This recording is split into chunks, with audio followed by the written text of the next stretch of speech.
I never really thought I'd be the guy who ended up catching his wife cheating on him, especially not in such a humiliating public way. Susan and I had been together for nearly 10 years. We met in college, got married right after, and for the most part I thought we had a pretty solid relationship. Sure, we had our fights, who does? But trust was always there. Or at least I thought it was. That is, until that weekend retreat. It was supposed to be a way for us to reconnect, work on some issues, maybe rekindle what we'd been slowly losing, or so I naively believed. The retreat was a couples therapy thing, organized by some well-known counselor, Mark, who also happened to be Susan's friend from her yoga studio. I'd been wary of it from the start. Susan's been a bitch lately, moody, dismissive, always snapping at me over nothing. I chalked it up to stress at work or just her natural bitchiness. But she insisted we should go, said it was important for us to work through some of our issues, and I figured, fine. Maybe it was just some miscommunication. Maybe we'd come out of it stronger. The first night everything seemed fine. We checked into a nice cabin, woke up the next day with some awkwardness still hanging in the air but nothing too out of the ordinary. Then came day two, the real session started. I was participating in group exercises, listening to others' stories, trying to open up a bit more.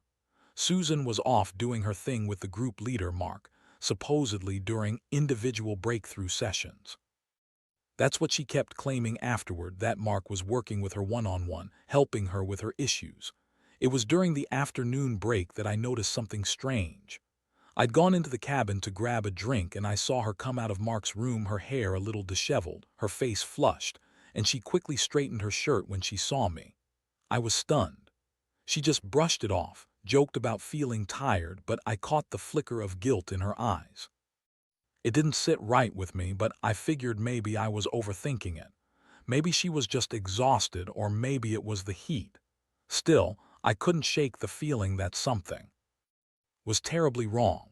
Over the next few hours, I kept an eye on her, noticing how she kept fidgeting, avoiding my gaze, and acting defensive whenever I asked her questions. She told me she was tired, that she'd been opening up during her sessions, and that Mark was really helping her see things clearly. But then I remembered how some of the other couples in our group had been whispering about seeing her sneaking off with Mark, how they'd overheard late-night conversations from their cabins. There was this nagging voice in my head that refused to quiet down, telling me I'd missed something. I couldn't believe she'd do something so reckless, especially in front of everyone. But the evidence was mounting, and I wasn't going to pretend I hadn't seen what I'd seen. That evening, I decided to follow her. I waited until she was supposed to be resting, and I snuck out of my own cabin, quietly walking through the woods toward Mark's. The door was slightly ajar and I could see her in there. She was on her knees, her shirt unbuttoned, and Mark was behind her, clearly in the middle of sex. I froze, my stomach twisting, unable to process what I was witnessing. It was like my worst nightmare come true. That was the moment I knew everything I'd suspected was true. Susan was cheating on me, and she'd been doing it during our couple's retreat of all places. I backed away, heart pounding, trying to make sense of what I'd just seen. I felt an anger I'd never experienced before, a mix of betrayal, humiliation, and a deep, aching sadness. How could she do this? How could she lie and cheat while pretending everything was fine? I wanted to rush in, confront her right then and there, but I knew I had to think. I had to figure out what to do next.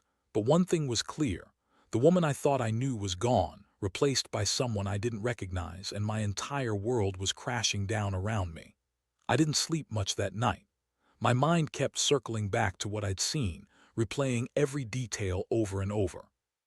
The image of Susan on her knees, her face flushed and guilty, Mark's hands on her bare skin, it was burned into my brain. I felt like I'd been punched in the gut, a mix of rage and devastation choking me.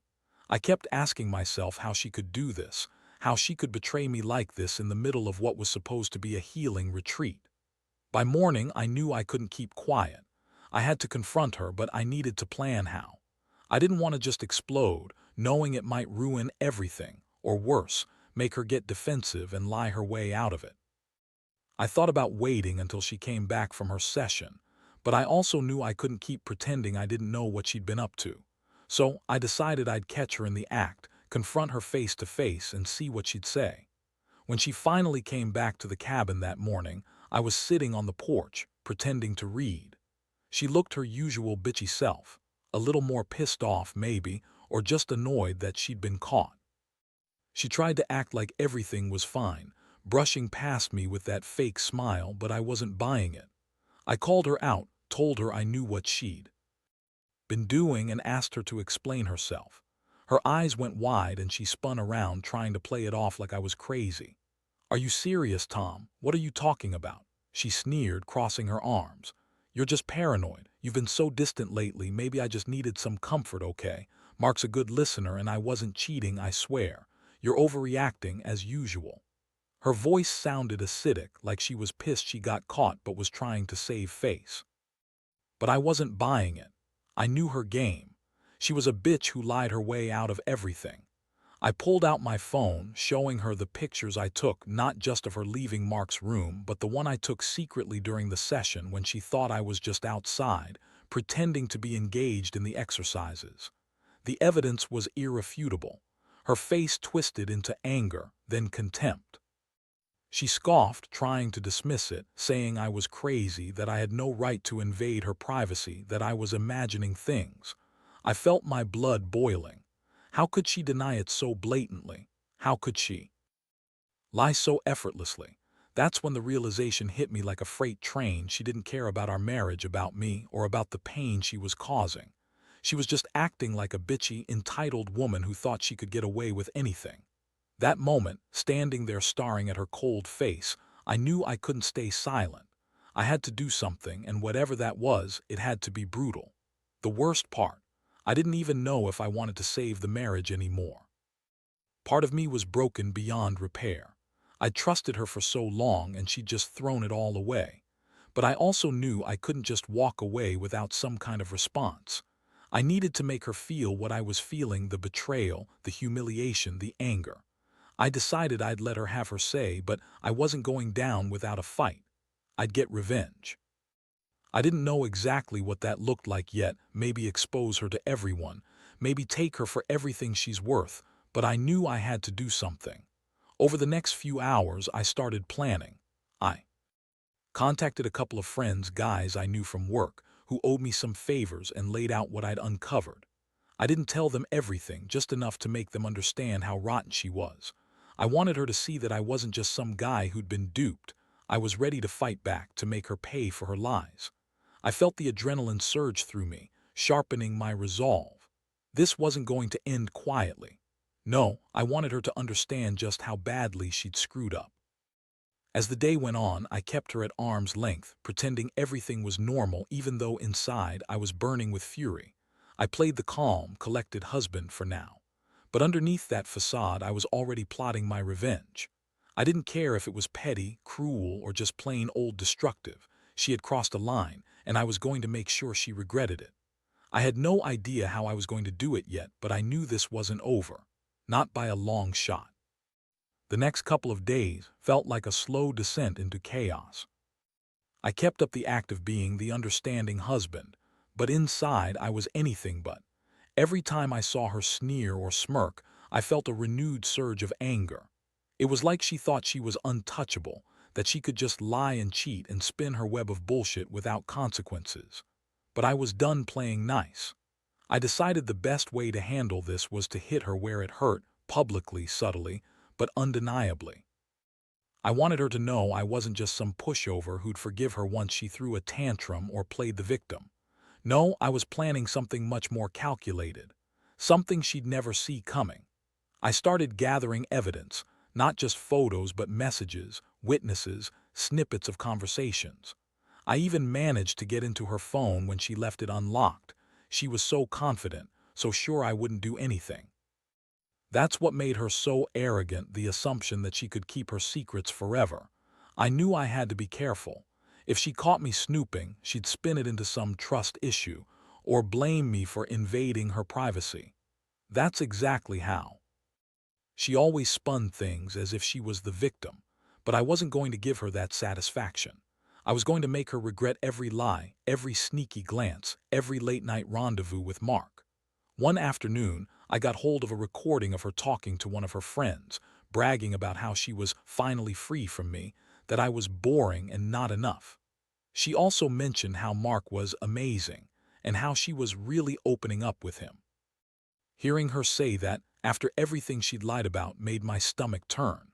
That's when I realized I had enough to blow her world apart and I wasn't going to hold back anymore. I planned my move for that evening. I waited until she was out walking the dog, then I set up a little hidden camera in the cabin. I wanted to record her confessing or showing her true colors in case she tried to deny everything later. When she returned, I sat quietly in the corner pretending to be engrossed in my phone while she strutted around, acting like she owned the place. Then she made the mistake of sitting down on the porch, lighting a cigarette and talking to herself, or so I thought. That's when she started ranting about how stupid I was to trust her, how she needed more than just a boring husband, and how Mark was so much better in bed. She used the words sex, passion, and freedom like they were nothing. Every word she said was like a dagger. I couldn't believe how cold and bitchy she'd become. It was like she'd shed her skin and revealed the true monster underneath.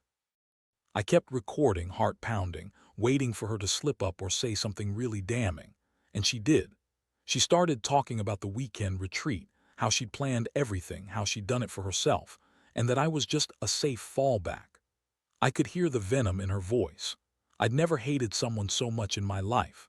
When I finally decided I'd seen enough, I quietly slipped away, knowing I had the evidence I needed to finally confront her in a way that would crush her. That night, I waited until she was asleep. I didn't want her to suspect anything. Then I sat at my laptop, carefully compiling all the recordings, messages, and photos. I wanted to present her with everything at once, a full package of her treachery. I planned to do it not just to humiliate her, but to make her see that I knew everything, that she couldn't lie her way out of it anymore, that I was done being the fool she thought I was. When I finally threw the files on her bedside table, I watched her sleep for a moment, feeling a strange mixture of disgust and sadness. This wasn't the woman I married, this was a stranger, a manipulative bitch who'd used me and then tossed me aside like garbage. I realized I was at a crossroads. I could keep going, keep trying to fix things, or I could finally cut my losses and walk away. But one thing was clear. I wasn't going to let her destroy me without a fight. Not anymore. She'd already destroyed herself, I just had to make sure everyone else saw it too. The morning after I laid everything out, evidence, recordings, texts, I felt like I was walking around in a fog. Part of me wanted to just pack up and leave, cut my losses, and forget I ever knew her. But another, darker part of me knew that wasn't enough. She needed to see that her lies and betrayal had consequences. I wasn't going to let her get away with this, not without paying a price. I decided that I'd confront her face to face, but I had a plan to do it in a way that would leave her reeling. I wanted her to understand that her world was about to come crashing down, not just because I was angry, but because she'd crossed a line she couldn't come back from. I spent the morning setting things up. I called a friend I knew from work, someone discreet but ruthless, to help me out. I told him I needed him to be present, just in case things got out of hand. I was ready for whatever she threw at me. When Susan woke up, I was already sitting at the dining table, calmly sipping coffee, acting like I didn't have a care in the world. She looked suspicious, like she sensed something was off. Her eyes darted around, trying to gauge my mood. I kept my expression neutral, but inside I was boiling. Then I finally broke the silence. I pulled out the files I'd compiled, the recordings, the texts, the photos, and I laid them out on the table between us. I told her I knew everything, that I had proof of her cheating during that retreat, and that I wasn't interested in her lame excuses anymore. Her face twisted into a mixture of anger, panic, and contempt. She started denying everything, even as I played the recordings of her talking about Mark, her flirty messages, her sneaking off behind everyone's back. "Are you serious?" She snapped, voice trembling with rage. "You're making this up, you're overreacting. I was just venting, okay? Mark's a friend. We're just what?" I cut her off. "Just fucking each other in his cabin while I was sitting in a group exercise thinking we were working on us." I was loud now, but I didn't care. You lied about it being an individual breakthrough, didn't you? You said it was just some therapy bullshit, but I saw what you did. I saw you on your knees with your legs wrapped around him. How much more obvious does it need to get? She froze, face hardening. For a second she looked like she wanted to explode, then she shifted into her usual manipulative mode. You're crazy, she spat. You think I'd actually do something like that? You're paranoid. You're just insecure because I don't want to be trapped in this boring marriage anymore. Mark's the only one who makes me feel alive. Her voice dripped with venom. You're just mad because I finally found someone who appreciates me. That was the moment I realized she was beyond help. Her bitchy arrogance, her lies, her total lack of remorse, it all confirmed what I'd suspected all along. She didn't care about us. She didn't care about honesty or fidelity. All she cared about was her own selfish needs, her ego, her damn pride. I told her I was done, that I was leaving, that she'd burn in her own lies. I didn't care if she tried to cry, beg, or lie some more. I was finished with her bullshit. I grabbed my keys, told her to pack her shit, and walked out the door. She screamed after me, calling me a psycho, saying I was ruining everything, but I didn't look back. I knew this was just the beginning of what was coming next. As I drove away, I felt a strange mixture of relief and pain. Part of me was glad I finally knew the truth, that I didn't have to pretend anymore. But another part was shattered. I'd lost the woman I thought I knew, and I wasn't sure if I'd ever get her back. The betrayal ran so deep, I wasn't sure I wanted to. I realized then that I'd been a fool for trusting her. That trust, once broken, is almost impossible to repair. And now I was left to piece together what was left of my life, all because of her selfishness, her lies, her betrayal. And the worst part, I knew she'd never really understand what she'd done, never really care. That's what cut the deepest. The days that followed felt like I was walking through a fog, numb and overwhelmed all at once. I moved out of the house, into a small apartment I found nearby, just to get some space from her. I didn't tell anyone the full story at first, just a few close friends I knew I could trust. I felt humiliatingly exposed, like my entire life had been a lie. Every day I'd wake up with this sick knot in my stomach, wondering if I'd ever get over the betrayal, if I'd ever trust again, or if I was destined to be just another guy who got played. She called me constantly, but I didn't answer. When I finally did, I told her to leave me alone. Her voice was bitchy, sneering, like she'd already moved on, like she'd already forgotten what she did. She called me insecure, obsessed, a jealous wreck. That only made me angrier. How could she be so callous? How could she lie so effortlessly while trying to make me feel guilty? It was like I was dealing with a different person entirely, someone I didn't recognize. Eventually, I talked to a lawyer about what rights I had. Honestly, I was just going through the motions, trying to piece together what my options were, what I could do to get what I deserved. She had no idea I was planning this. I kept everything to myself, gathering evidence, building my case. I knew she'd blow a gasket if she found out I was serious about taking her to court or fighting for everything she'd taken from me. But I was done playing the nice guy.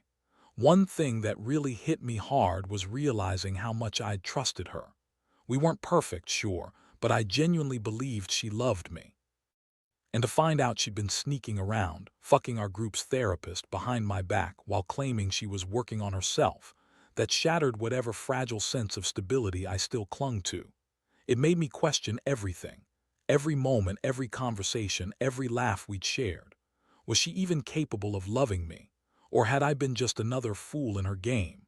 I spent a lot of nights staring at the ceiling, replaying everything in my head. The betrayal, the lies, her bitchy smirk when I confronted her.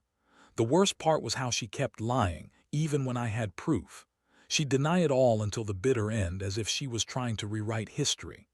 I'd see her with her smug attitude, talking about how I was just insecure, jealous, or crazy for accusing her.